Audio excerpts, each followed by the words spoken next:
امام اعظم رحمۃ اللہ علیہ جن کا نام ہم اتنے اعتقاد کے ساتھ اتنے احترام کے ساتھ لیتے ہیں، ایسے ہی امام اعظم نہیں بنے۔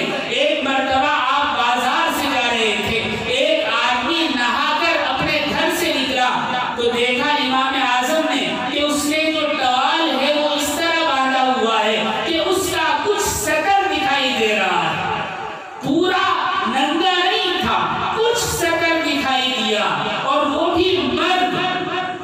امام اعظم نے اپنی آنکھیں بند کر لی۔ اس نے امام اعظم کو دیکھا تو کہا کہ ابو حنیفہ تم کب سے اندھے ہو گئے؟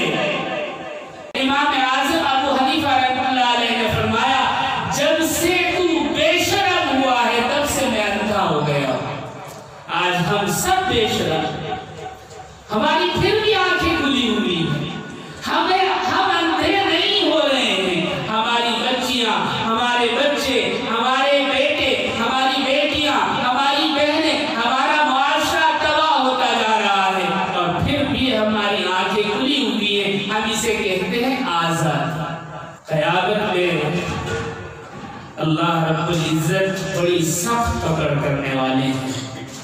نبی کریم صلی اللہ علیہ وسلم کی حدیث ہے اس شخص پر جنت حرام ہے، اس شخص پر جنت حرام ہے جو فحش گوئی سے کام لیتا، یعنی صرف بے حیائی کی بات کرے ایسے شخص پر جنت حرام، اور بے حیائی کے کام کرے، ننگا پن دیکھے، ویڈیو دیکھے، تصاویر دیکھے تو اس کا کیا عالم ہے ہم تصور نہیں کرتے۔